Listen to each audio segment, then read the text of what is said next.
नमस्कार, बहुत स्वागत है आप सभी का जी राजस्थान में। आप देख रहे हैं विशेष और मैं हूं आपके साथ अंकुश श्रीवास्तव। और विशेष में सबसे पहले बात 2024 के आम सभा चुनाव पर हुए पोलस्टर इंडिया के सर्वे की।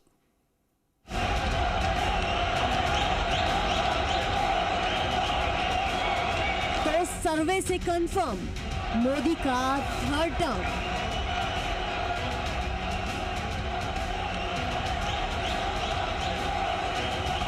मैं नरेंद्र दामोदर दास मोदी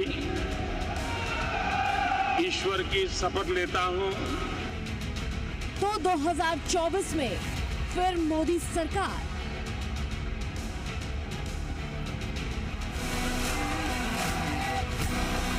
तो विपक्ष की सियासी गदर होगी बेअसर।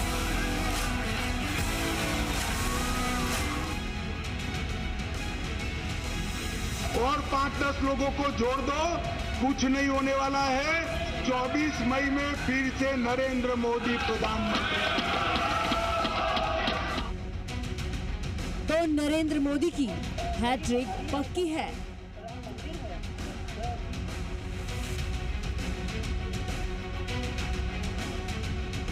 अगली बार 15 अगस्त को इसी लाल किले से मैं आपको देश की उपलब्धियां आपके सामने मैं प्रस्तुत करूंगा।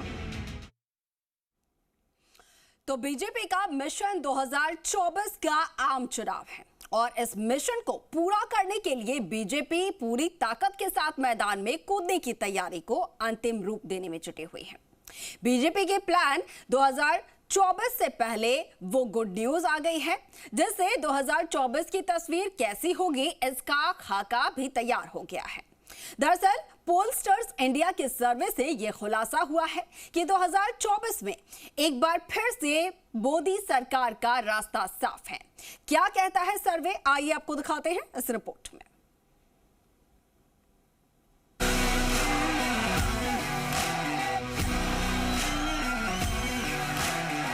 मोदी का प्रण, विपक्ष का रण।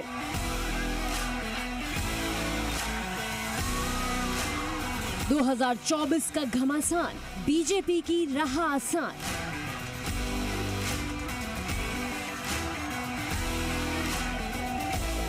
एनडीए वर्सेस आईएनडीआईए, महाविजय का एजेंडा।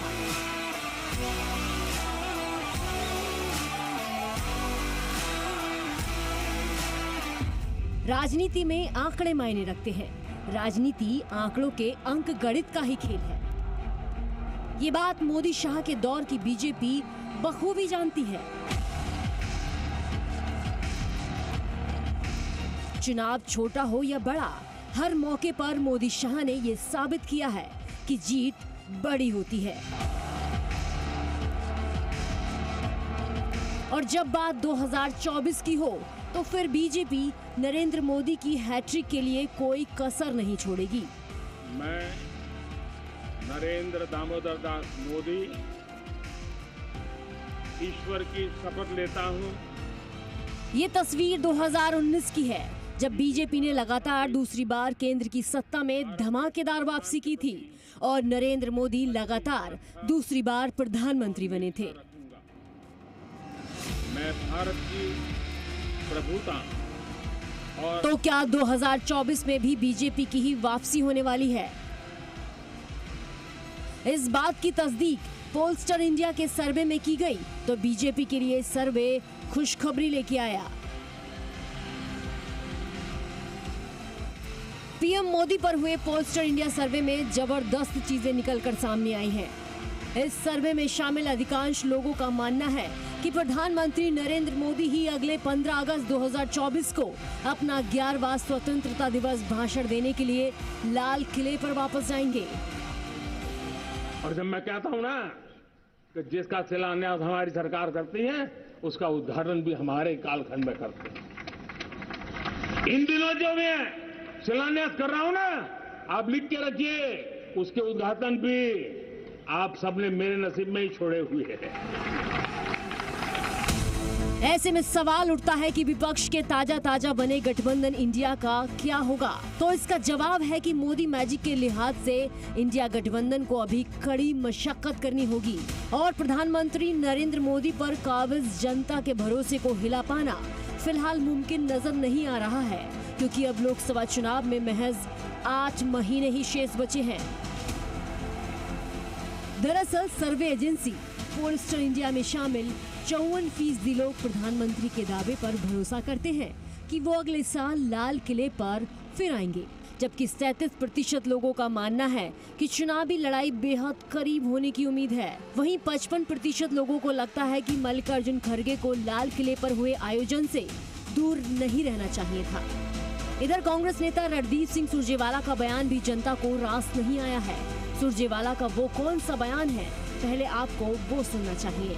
राक्षसों, भाजपा के राक्षस हो तुम लोग।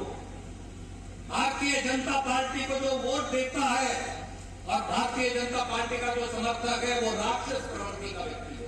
मैं आज महाभारत की इस धरती से श्राप देता हूँ।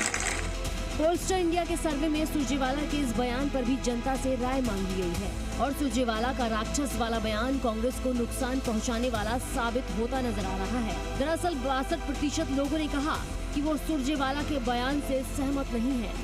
वहीं इस सर्वे में शामिल 52% लोगों का कहना है कि विपक्ष द्वारा लाए गए अविश्वास प्रस्ताव से बीजेपी को ही फायदा हुआ है, जबकि सिर्फ 40% लोगों ने माना है कि कांग्रेस के नेतृत्व वाले इंडिया गठबंधन का पलड़ा भारी है। अभी महज 5 रोज पहले यानी 15 अगस्त को लाल किले से प्रधानमंत्री नरेंद्र मोदी ने ऐलान किया था कि वो अगले लोकसभा चुनाव के बाद यानी 2024 में लाल किले पर आएंगे।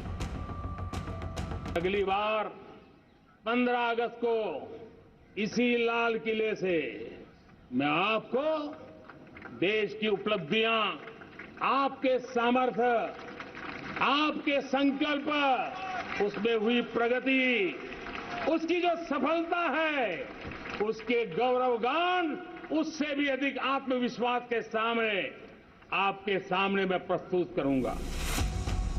दरअसल पीएम मोदी को अपनी सरकार के काम पर यकीन है। उन्हें ये भी यकीन है कि उनके चेहरे पर जनता भरपूर भरोसा करती है। लिहाजा खुद मोदी भी 2024 की महाविजय के लिए आश्वस्त हैं। पीएम मोदी के इसी भरोसे की तस्दीक पोलस्टर इंडिया के सर्वे में भी हुई है। सर्वे में शामिल 54% लोगों ने माना कि मोदी ही वापस आएंगे। हालांकि वहीं 37% लोगों के मुताबिक चुनाव नजदीक है, इसलिए कड़ी चुनावी टक्कर भी हो सकती है। सिर्फ 9% लोगों का मानना है कि बीजेपी अगली बार सरकार नहीं बना पाएगी, यानी मोदी मैजिक अभी भी बरकरार है और बरकरार है प्रधानमंत्री मोदी की लोकप्रियता।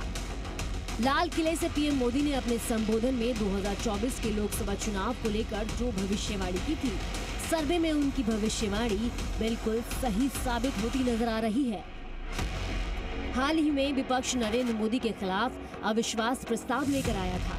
इस अविश्वास प्रस्ताव के दौरान संसद का पूरा मॉनसून सत्र हंगामे की भेंट चढ़ा। इस देश के लोगों का दर्द है, दुख है, कठिनाइयां हैं, और अगर हमें इस आवाज को सुनना है तो हमारे दिल में जो अहंकार है, हमारे जो डिजायर्स हैं, हमारे जो सपने हैं, उनको हमें परे करना पड़ेगा। जवाब पीएम मोदी ने दिया तो विपक्ष के सामने सदन से बॉयकॉट करने के अलावा कोई और चारा नहीं बचा था। आप शब्द बोलो, भाग जाओ, कूड़ा कचरा फेंको, भाग जाओ, झूठ फैलाओ, भाग जाओ। यही जिनका खेल है। ये देश इनसे अपेक्षा ज्यादा नहीं कर सकता है।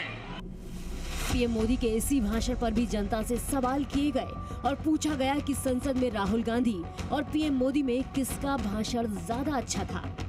तो जनता का जवाब एक बार फिर पीएम मोदी के पक्ष में रहा। संसद में भाषण को लेकर भी लोगों ने अपनी राय रखी। 52% लोगों ने माना कि मोदी का भाषण बेहतर था, जबकि इसके उलट सिर्फ 39% लोगों ने राहुल गांधी के संसद में दिए गए भाषण को बेहतर बताया। बहरहाल 2024 के आम चुनाव में अभी 8 महीने बचे हैं और इसी साल के आखिर में यानी अब से ठीक 2 महीने के बाद कई राज्यों में विधानसभा के चुनाव भी होने वाले हैं, जिनमें मध्य प्रदेश, राजस्थान और छत्तीसगढ़ बड़े चुनावी राज्य माने जा रहे हैं, क्योंकि इन्हीं राज्यों में कांग्रेस और बीजेपी के बीच सीधा मुकाबला है। इन चुनावों को 2024 का सेमीफाइनल माना जा रहा है, लिहाजा इन राज्यों की जीत विपक्ष और सत्ता पक्ष दोनों के मनोबल को ऊंचा कर सकती है। हालांकि आम चुनाव और विधानसभा चुनाव को लेकर बीजेपी ने अपना मूड साफ कर दिया है। विधानसभा चुनाव से काफी पहले बीजेपी ने छत्तीसगढ़ और एमपी के प्रत्याशियों की पहली लिस्ट जारी करके ये भी साफ कर दिया कि वो सत्ता के सेमीफाइनल मुकाबले में मनोवैज्ञानिक बढ़त ले चुकी है। ब्यूरो रिपोर्ट, जी मीडिया।